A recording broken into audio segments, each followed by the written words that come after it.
I'm Carmine Gallo here with Daniel Pink, legendary TED speaker. What, are you still on the top 10? I think so. Most viewed TED Talks of all time. Obviously, a number of New York Times bestsellers, Drive, A Whole New Mind. One of my favorites, To Sell Is Human. Thanks. But let's talk about the new book, Yes. When, the Secrets to Perfect Timing.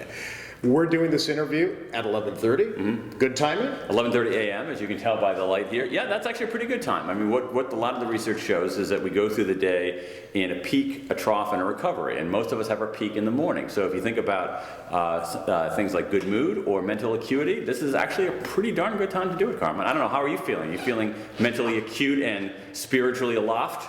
High energy, elevated, cognitively sharp. I think this is a good time. You talk about positive moods, and your mood goes up in the morning, and there's a trough in the afternoon, then it goes back up in the late afternoon. Well, when is the best time then, based on all of your analysis, to do those creative tasks? In general, for most people, the best time to do that is late in the afternoon, and the reason is two things. One is the elevated mood that you're talking about. Remember, peak, trough, recovery. Our mood goes back up. But later in the day, most of us, those of us who aren't owls, we are less vigilant.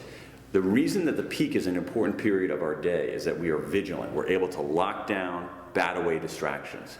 We're less vigilant during this other period of the day, and that combination of reduced vigilance and elevated mood is powerful, because when you're brainstorming or doing creative work, you don't want to be too locked in. You want to be a little looser. And so the combination of that mental disinhibition and the elevated mood makes it a very good time for creative work, conceptual work, brainstorming, iterative work. A lot of my viewers are going to be leaders. Right. They're entrepreneurs, Right. aspiring leaders.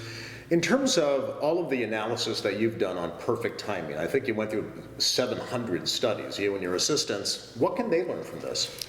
Oh my gosh, there's so much stuff to learn on this. If there's sort of a mundane thing to learn about it is that when to schedule meetings, all right? And we have such a big problem in terms of scheduling meetings, because when we schedule meetings, there's only one criterion, and that criterion is availability.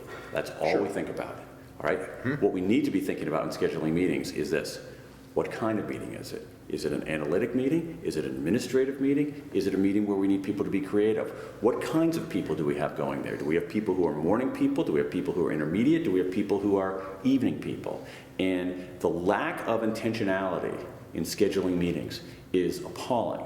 I mean, the when of meetings has to be a strategic decision, not a convenience decision. And I can't think of a single company anywhere that is thinking of the scheduling of the timing of meetings as a strategic decision. And if there's one thing that your audience can do to get an edge on its competitors, is think of meeting scheduling in a strategic way rather than a convenience way.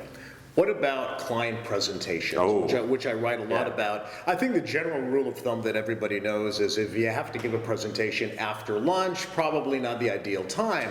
But what else have you learned about giving presentations, sales pitches? Yeah, it really depends on what the presentation is. But let's talk about sales pitches here for a second, because we can widen our scope a little bit and talk about how do people make decisions, all right? So, because what you're doing is you're trying to get your prospect to make a decision. And what the research shows is that when people make decisions, they usually come with a default decision. They have a default of what they're going to do. And if you're a prospect in sales, the default is no, right? If you go to your boss for a raise, her default answer is no, okay? So when are people likely to overcome the default?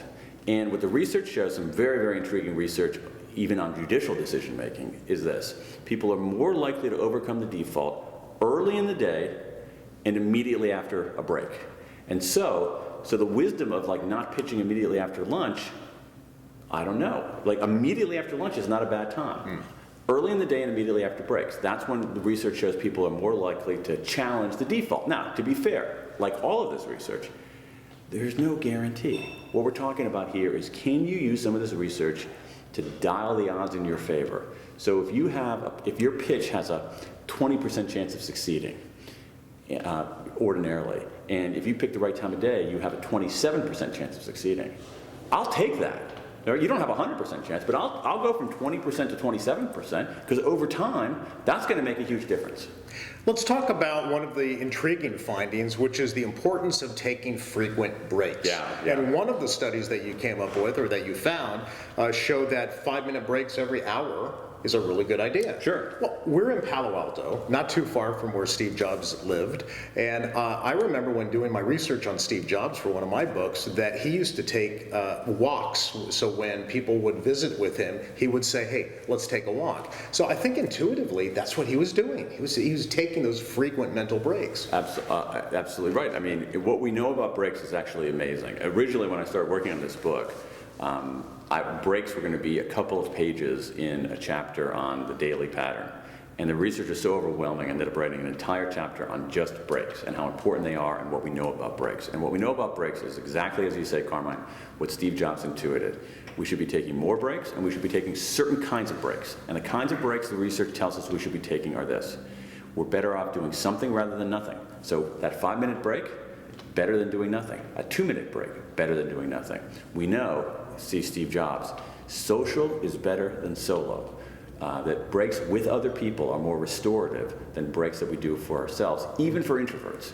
We know that moving is better than stationary, and I think that we're beginning to recognize how important it is to be in motion rather than sedentary all the time.